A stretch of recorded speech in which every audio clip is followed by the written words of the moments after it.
Morning friends. आज हम लोग ऑनलाइन क्लास के आगे के वीडियो में कक्षा 10 के दो चर वाले रैखिक समीकरण पर चर्चा करेंगे, क्योंकि इंटर में 2-3 वीडियो मैंने डाला है। उसके बाद फिर उसका भी वीडियो आगे डालूंगा, लेकिन कुछ कक्षा 10 के छात्रों के लिए भी मैं अपना वीडियो डाल देता हूं, ताकि वह भी छात्र जो जहां पर बैठे हुए हैं वो इस लॉकडाउन की स्थिति में अपनी पढ़ाई को जारी रख सकेंगे। तो आज हम लोग चर्चा करेंगे दो चर वाले रैखिक समीकरण पर। दो चरों वाले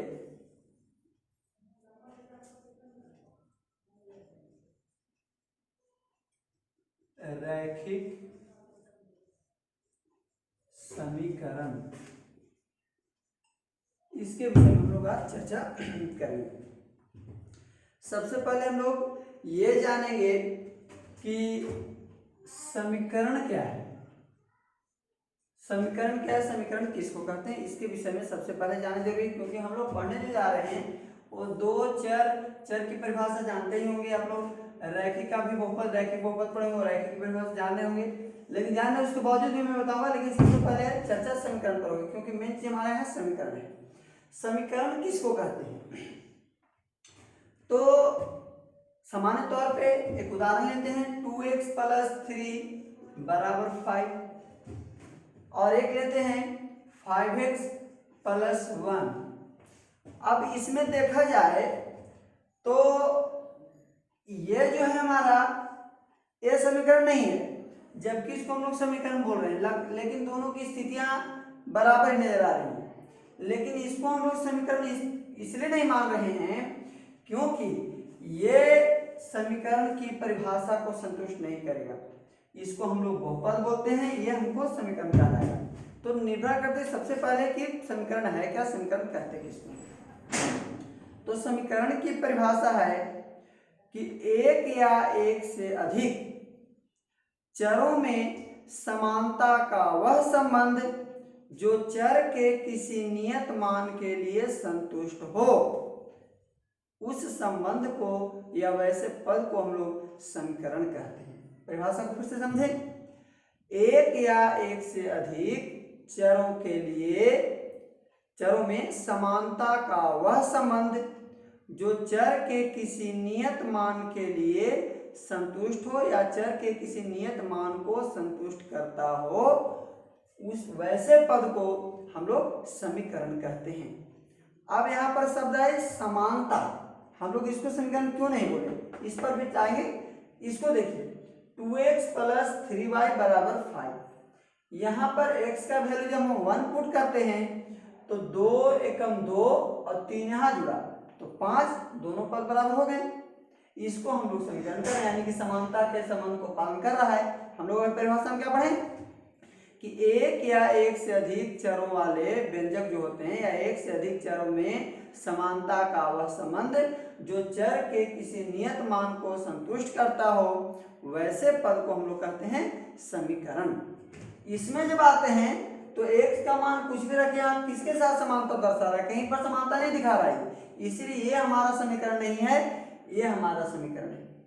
तो समीकरण की ये परिभाषा है कि एक या एक से अधिक चरों में समानता का वह संबंध जो चर के किसी नियत मान को संतुष्ट करता हो, वैसे पद को, वैसे व्यंजक को हम लोग क्या कहते हैं, समीकरण कहते हैं।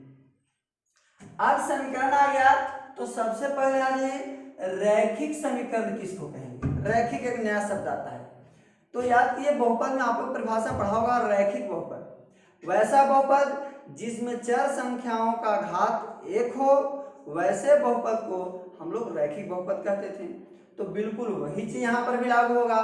समीकरण कह रहा है हमको रैखिक समीकरण, तो वैसा समीकरण जिसमें चर का अधिकतम घात 1 हो, वैसे समीकरण को हम लोग क्या कहेंगे, रैखिक समीकरण कहेंगे।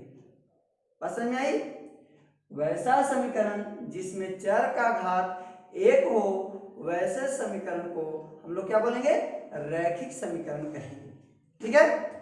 अब इसमें आ जाता है दो चर, यानी जिन समीकरणों में दो चर हो गए दो चर वाले और उनका घात एक हो, वो ऐसे समीकरण कहलाएंगे दो चर वाले रैखिक समीकरण। परिभाषा हम लोग का क्लियर हो गया। यानी कि वैसा समीकरण जिसमें दो चर हो या वैसा रैखिक समीकरण जिसमें दो चर हो उसको हम लोग कहते हैं दो चर वाले रैखिक समीकरण। इसका व्यापक रूप की चर्चा की जाए तो ax plus by plus c equal 0 होता है। ax plus by plus c बराबर 0, जहां a और b क्या है, a b और c कोई वास्तविक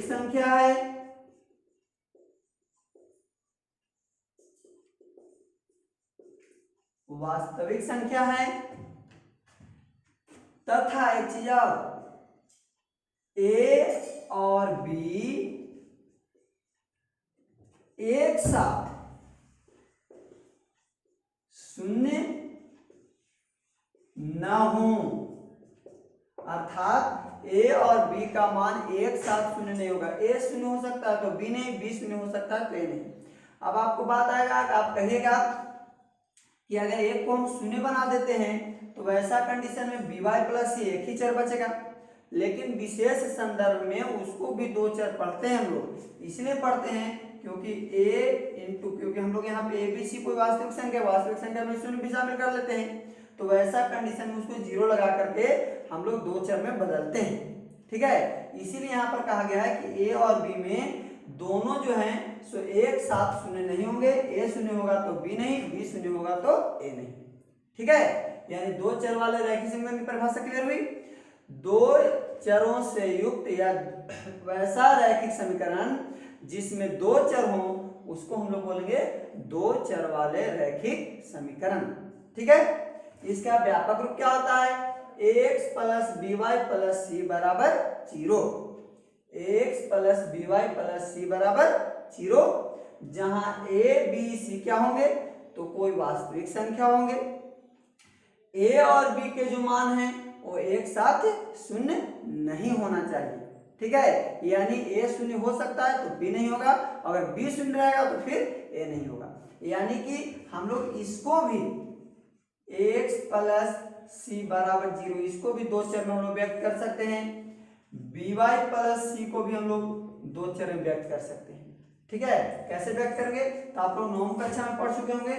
ax plus b into 0y कर देंगे, 0 इंटू y कर देंगे प्लस c बराबर 0। देखिए दो चर में आ गया ना। उसी प्रकार इसको भी कर सकते हैं, 0 into a plus by plus c बराबर 0। इस प्रकार से व्यक्त कर सकते हैं। यानी हमारा कहने का मतलब ये हुआ कि x plus by plus c में से दोनों में a और a b c तो वास्तविक संख्या है, लेकिन a और b का मान जो है वो एक साथ दोनों शून्य नहीं होगा। ठीक है, अब आते हैं हम लोग दो चर वाले रैखिक समीकरण के हल के विषय में जान जाते हैं। हल कहने का मतलब पहले से ही समीकरण का हल क्या है, हल किसको कहते हैं। ठीक है, दो चर वाले रैखिक समीकरणों के हल कहने का अर्थ हुआ कि चरों के वे मान जो दिए गए समीकरण में पुट करने के बाद दोनों पक्ष को संतुष्ट कर देते हो, दोनों पक्ष को बराबर कर देते हो, वैसे चर के मानों को हम लोग रैखिक समीकरण का हल कहते हैं। ठीक है, यानी कहने का मतलब हुआ दो चर वाले रैखिक समीकरणों के हल चर के वे मान होते हैं जो दिए गए समीकरण को संतुष्ट कर दे, वैसे मानों को हम लोग दो चर वाले रैखिक समीकरण का हल कहते हैं। एग्जांपल लेते हैं, 2x प्लस 3y इक्वल 5। मान लेते हैं एक दो चर वाला रैखिक समीकरण है। अब इसमें देखिए x का वैल्यू 1 पुट करते हैं, y का मान भी 1 पुट करते हैं। अब देखिए इसको हल करते हैं तो 2 एकम 2 प्लस 3 एकम 3, तो 3 और 2 कितना हो गया, 5। देखिए दोनों बराबर हो गया, दोनों बराबर आ गया। इसका मतलब हुआ कि एक्स वाई का मान दिए गए समीकरण में एक्स वाई का मान जो है 1 1 यानी एक्स का मान भी 1 और वाई का मान भी 1 ये दिए गए समीकरण का हल है। यानी कि इस समीकरण का हल कितना होगा, x बराबर 1 और y बराबर भी 1, ये मान हमको दिए गए समीकरण का हल है। ठीक है, अब एक और इसी में अगर मान लीजिए कि हम x की जगह पे 1 y की जगह पे 2 रख देते हैं तो 2 एकम 2 और 3 दूनी के 6 6 2 8 बराबर कितना है 5। इसका मतलब हुआ कि ये संतुष्ट नहीं कर रहा है, यानी कि 1 और 2 जो है तो दिए गए समीकरण का हल नहीं है।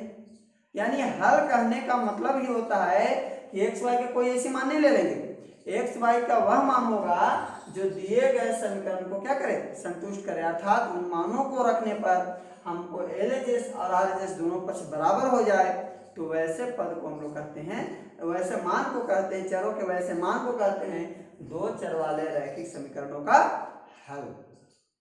ठीक है, अब देखिए आते हैं थोड़ा सा दो चर वाले रैखिक समीकरण को हल की परिभाषा जानेंगे। परिभाषा फिर से एक बार के लिए पहले समीकरण की परिभाषा फिर से दोहरा देते हैं। समीकरण किसको कहते हैं, तो एक या एक से अधिक चरों में समानता का वह संबंध जो किसी विशेष मान के लिए संतुष्ट करता हो वैसे व्यंजक को या वैसे पद को हम लोग क्या कहते हैं, समीकरण। जिन रैखिक किसको बोलेंगे, तो जिन समीकरणों में चरों के घात 1 हो उसको रैखिक समीकरण कहते हैं। अब दो चर वाला रैखिक कह रहा है तो वैसा रैखिक समीकरण जिसमें दो चर हो वैसे समीकरण को दो चर वाला रैखिक समीकरण कहते हैं। क्लियर है, रैखिक समीकरण का व्यापक रूप क्या जाने, दो चर वाला रैखिक समीकरण का ax + by + c = 0 जहां a b c कोई वास्तविक मान होंगे तथा a और b का मान एक साथ शून्य नहीं होगा। अब आते हैं, अभी हम लोग रैखिक समीकरण के हल की परिभाषा भी सीखे। रैखिक समीकरण का हल क्या होता है, तो रैखिक समीकरण का हल चर का वह मान होता है जो दिए गए समीकरण में रखने पर दोनों पक्ष को बराबर कर दे, दोनों पक्ष इससे बराबर हो जाएं वैसे मानों को दो चर वाले रैखिक समीकरण का हल कहते हैं। ठीक है, अब आइए दो चर वाले रैखिक समीकरणों के आलेख। आलेख क्या होता है, तो समीकरण का आलेख उसका ज्यामितीय मान होता है। ज्यामितीय निरूपण जो है वो उस समीकरण का क्या कहलाता है, आलेख कहलाता है। आप लोग बहुपद में परिभाषा पढ़ चुके होंगे कि रैखिक बहुपद का आलेख कैसा होता है, रैखिक बहुपद का आलेख सरल रेखा होता है। इस प्रकार से उसकी रेखाएं जाती है, इस प्रकार से आएगी, ये इस प्रकार से आएंगी, ये इस प्रकार से आएंगी, इस कंडीशन में उसका आलेख जाता है। यानी कि दो चर वाले रैखिक बहुपद का आलेख क्या होता है, तो सरल रेखा होता है। बिल्कुल उसी प्रकार से रैखिक समीकरण का भी जो आलेख होगा वो क्या होगा, तो रैखिक समीकरण का आलेख भी आपको सरल रेखा ही होता है। और वो सरल रेखा बनता कैसे है, तो बता दें कि दो चर वाले रैखिक समीकरणों के हलों की संख्या अनंत होती है। कैसे अनंत होगी, आपको मन में कंफ्यूजन बैठेगा तो उसको भी थोड़ा सा एक मिनट क्लियर कर देते हैं। देखिए x बराबर ये c इधर चला गया तो c + by इस प्रकार से हम लोग कर लिए, या x बराबर -c + by बटा a। अब यहाँ पर देखिए y का मान कुछ भी वास्तविक संख्या कोई भी वास्तविक वैल्यू हम लोग रखते जाएंगे तो यहाँ पर x का मान निकलते चला जाएगा। यानी कि एक मान के लिए नहीं बल्कि कई y का मान यहाँ पर क्या 1 2 3 4 5 कोई भी वास्तविक वैल्यू रखेंगे, जितना भी वास्तविक वैल्यू रखेंगे इसका मान कैलकुलेट होकर के हमको x का वैल्यू निकलते जाएगा। तो देख क्या रहे हैं कि हमको दो चर वाले रैखिक समीकरणों में हलों की संख्या कितनी होती है, अनंत होती है। अनंत होती है तो जितने भी बिंदु प्राप्त होंगे x y के वो सभी बिंदुओं का निरूपण ही होता है उस दो चर वाले रैखिक समीकरणों का आलेख। क्योंकि एक सरल रेखा पर कितने बिंदु होते हैं, अनंत बिंदु होते हैं। तो अनंत बिंदु जो वहां पर हुए जो रेखा का निर्माण करते हैं वही जो बिंदु होता है, यानी जितने भी इसके हल होंगे वो सभी हल उस रेखा पर स्थित होते हैं। इस रेखा पर x + by + c का जो आलेख होगा उस रेखा पर स्थित होंगे। यानी कि कहने का अर्थ हमारा ये हुआ कि दो चर वाले रैखिक समीकरण का आलेख भी एक सरल रेखा होगा और उस सरल रेखा पर जितने भी बिंदु स्थित होंगे वो सभी बिंदु दिए गए हमको दो चर वाले रैखिक समीकरण के हल को दर्शाएंगे। यानी कहने का अर्थ, जब फिर से एग्जाम्पल पे आते हैं, 2x + 3y = 5, इसका हल x = 1 और y = 1 हम लोग निकाले थे ना। यानी एक जो है इस समीकरण को सेटिस्फाइड कर रहा है।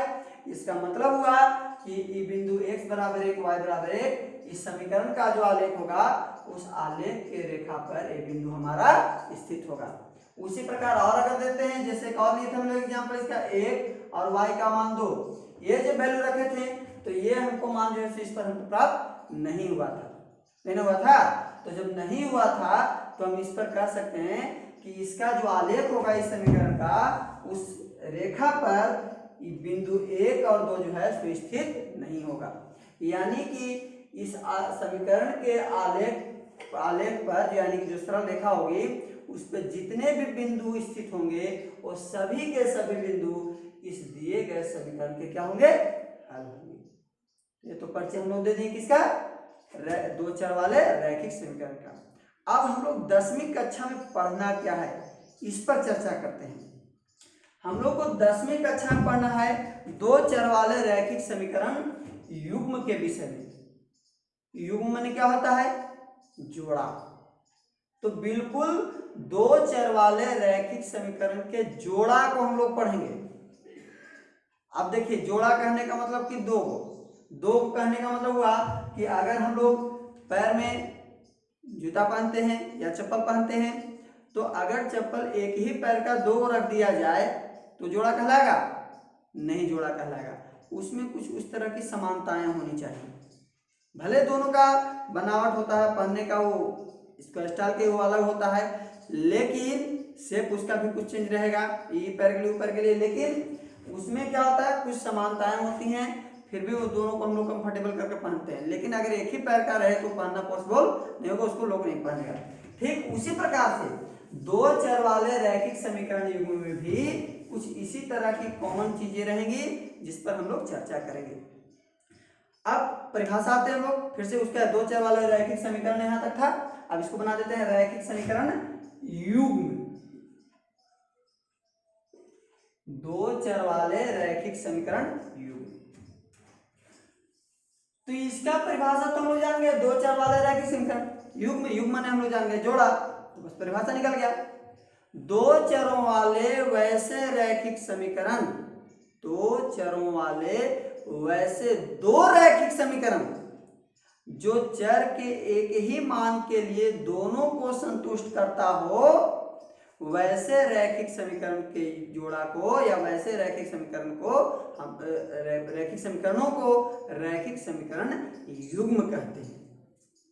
यानी कहने का हमारा मतलब क्या हुआ, मान लेते हैं a1x + b1y + c1 = 0, एक रैखिक समीकरण है। एक और रैखिक समीकरण लेते हैं जिसमें चर के यही वैल्यू संतुष्ट करेंगे, या लेकिन गुणांक अलग भी हो सकते हैं, सेम भी हो सकते हैं। a2x + b2y + c2 = 0, इसमें दोनों का ही चर वैल्यू क्या है, समान है। इसलिए इसके रैखिक समीकरण युग्म को हम लोग क्या, ऐसे दोनों जो रैखिक समीकरण में, इसको हम लोग बोलेंगे रैखिक समीकरण युग्म बोलेंगे।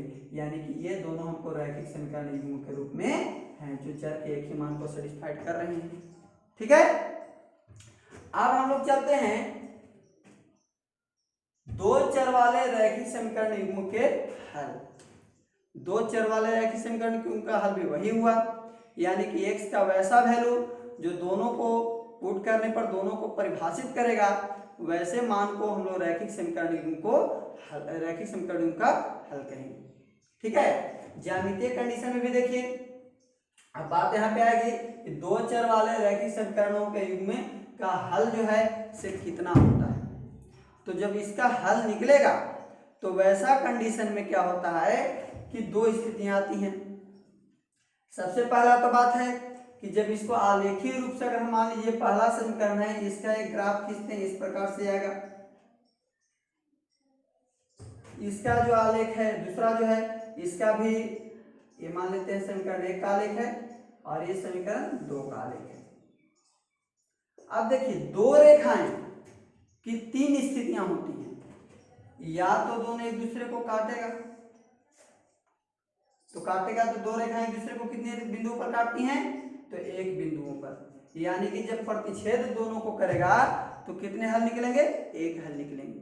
यानी क्योंकि प्रतिच्छेदी बिंदु कितना होता है, एक। या कंडीशन बनता है दोनों रेखाएं जो हैं सो क्या होंगी, तो दोनों रेखाएं एक दूसरे को कभी भी नहीं काटेंगी जब दोनों पैरेलल होगा तब। तो वैसी स्थिति में दोनों का हल नहीं निकलेगा, यानी कि रैखिक समीकरण के जो दोनों वैल्यू है वो एक दूसरे का कोई भी ऐसा वैल्यू नहीं होगा जो एक दूसरे को क्या करे, संतुष्ट करे, अर्थात दोनों का मान जो है सो निकल सके। या ये भी कंडीशन हो सकता है कि जिन बिंदुओं पर ये रेखाएं गई उसी बिंदु पर दूसरा रेखा भी चला जाए, ऐसा स्थिति को हम लोग बोलते हैं संपाती। तो संपाती का कंडीशन भी बन सकता है। यानी कि इस आधार पर देख रहे हैं क्या कि दो चर वाले रैखिक समीकरणों के हल की 3 स्थितियां होती हैं। पहला स्थिति या तो एक हल निकलेगा, दूसरा स्थिति या तो कोई हल नहीं निकलेगा, तीसरा स्थिति उसके बहुत से हल हो सकते हैं, क्योंकि दोनों रेखाएं एक ही बिंदु पर चली गई, एक ही बिंदु पर चल गई। इसका मतलब हो गया कि रेखाएं जो हैं वो एक दूसरे को हर बिंदु पर काट रही हैं। तो हर बिंदु पर जब काट रही हैं तो उसके कितने हल हो जाएंगे, अनंत हल हो जाएंगे। ठीक है, तो अनंत यानी कि 3 कंडीशन हम लोग समझे। दो चर वाले रैखिक समीकरण के हल की कितने कंडीशन, 3 कंडीशन। या तो एक हल निकलेगा, क्या, जब दोनों रेखाएं एक दूसरे को क्रॉस करेंगे, और दो रेखाएं एक दूसरे को कितने बिंदु पर, अधिक से अधिक कितने बिंदु पर काट सकती हैं, तो एक बिंदु पर काटती, जब इस प्रकार से बढ़कर काटे तो। या तो फिर दोनों एक दूसरे को संपाती होंगी, या तो फिर पैरेलल होंगी। ठीक है, ये 3 कंडीशन है। अगले वीडियो में हम आएंगे तो आप लोगों को बताएंगे कि दोनों रेखाओं को किन स्थितियों में हम जांच कर सकते हैं, बिना हल किए कैसे जान सकते हैं कि इसका एक हल है, अनेक हल है या कोई हल नहीं है। उस स्थिति में इसका आलेखीय मान कैसा होगा, सारे कंडीशन पर चर्चा करेंगे, और साथ साथ उसमें हम हल कर दो चर वाले रैखिक समीकरणों के हल करने की विधियों की भी चर्चा करेंगे। तब तक के लिए धन्यवाद। आप लोगों से आग्रह करूंगा कि वीडियो को ज़्यादा से ज़्यादा लाइक कीजिएगा, क्योंकि जो भी छात्र हैं उन तक ये वीडियो पहुंच सके। चलिए, धन्यवाद।